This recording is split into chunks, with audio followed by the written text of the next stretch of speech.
Hi friends, ఈ సమాజంలోని ప్రతి ఒక్కరు కూడా పైకి రావాలని చాలా కష్టపడుతూ ఉంటారు.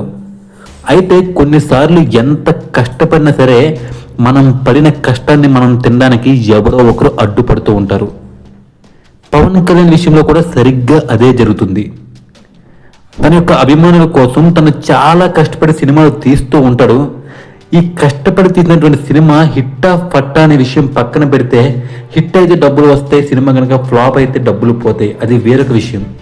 కానీ సినిమా విడుదలైన తర్వాత దానికి డబ్బులు రాకుండా చాలా రకాలుగా ప్రయత్నాలు చేస్తూ ఉంటారు కొంతమంది వ్యక్తులు.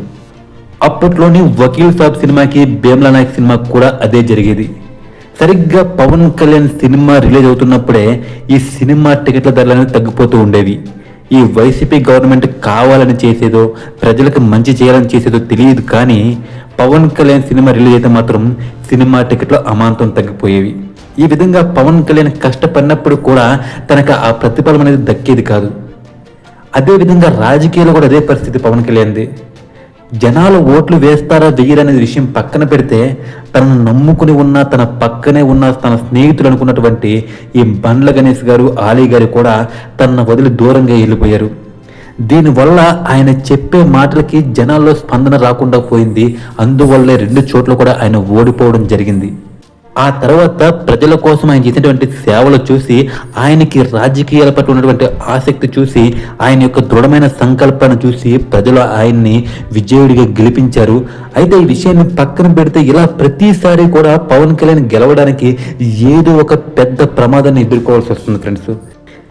ఇప్పుడు పవన్ కళ్యాణ్ నటించిన సినిమా ఏంటి అంటే హరిహర వీరమల్లు. ఆ సినిమా వచ్చి మే 9 రిలీజ్ అవుతుంది.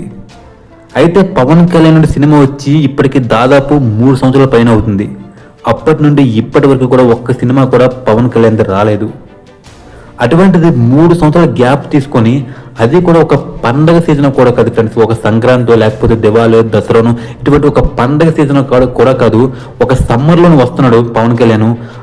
ఆ సమ్మర్లో కూడా పవన్ కళ్యాణ్కి సోలో డేట్ ఇవ్వట్లేదు ఫ్రెండ్స్.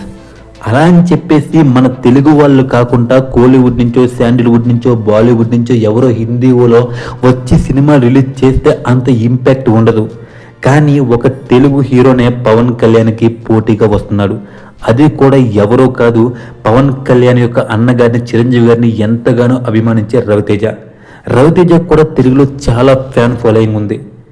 రవితేజకి పవన్ కళ్యాణ్కి ఉన్నటువంటి ఫ్యాన్ ఫాలోయింగ్ లేకపోయినా, పవన్ కళ్యాణ్కి వచ్చే కలెక్షన్లు మాత్రం ఖచ్చితంగా ఫస్ట్ డే చాలా వరకు ఆయన లాగేస్తాడు. ఒకవేళ సినిమాలు హిట్ అయితే ఎవరికి ఏ ప్రాబ్లం కూడా లేదు. ఒకవేళ సినిమా కనుక ఫ్లాప్ టాక్ వస్తే, ఏ సినిమాకైతే ఫ్లాప్ టాక్ వచ్చిందో ఆ ప్రొడ్యూసర్ మాత్రం చాలా ఇబ్బందులు పడతాడు, చాలా నష్టాలు వస్తాయి ఫ్రెండ్స్. కాబట్టి ఇద్దరు ఒకే రోజు రాకుండా, అదే కాకుండా ఇద్దరు కూడా మెగా ఫ్యామిలీకి సంబంధించిన హీరోలే. మనం చెప్పుకోవడానికి రవితేజ్ ఏంటంటే వేరొక ఫ్యామిలీ అనుకుంటాం, కానీ ఆయనకు కూడా వెనకాల సపోర్ట్ ఉన్నది ఏంటంటే మెగా ఫ్యామిలీయే. కాబట్టి ఈ విధంగా పవన్ కళ్యాణ్ సినిమా వస్తున్న డేట్నే మన యొక్క రవితేజ కూడా డేట్ని ఫిక్స్ చేయడం చాలా బాధాకరం. మరి రవితేజ గారు మాస్ జాతర సినిమాని ఏ ఉద్దేశంతో అదే డేట్ ఫిక్స్ చేశారో తెలియదు, కానీ ఖచ్చితంగా పవన్ కళ్యాణ్ సినిమా వస్తే మాత్రం ఆ డేట్ని రవితేజ గారు మార్చుకుంటే బాగుంటుంది. ఎందుకు రవితేజ గారిని మార్చుకోమన్నానంటే, ఇప్పటికే పవన్ కళ్యాణ్ గారు హరిహర వీరమల్లు సినిమా చాలా లేట్ అయింది ఫ్రెండ్స్. ఫ్యాన్స్లో దానిపైన ఏంటంటే నిరాశ కూడా మొదలైంది.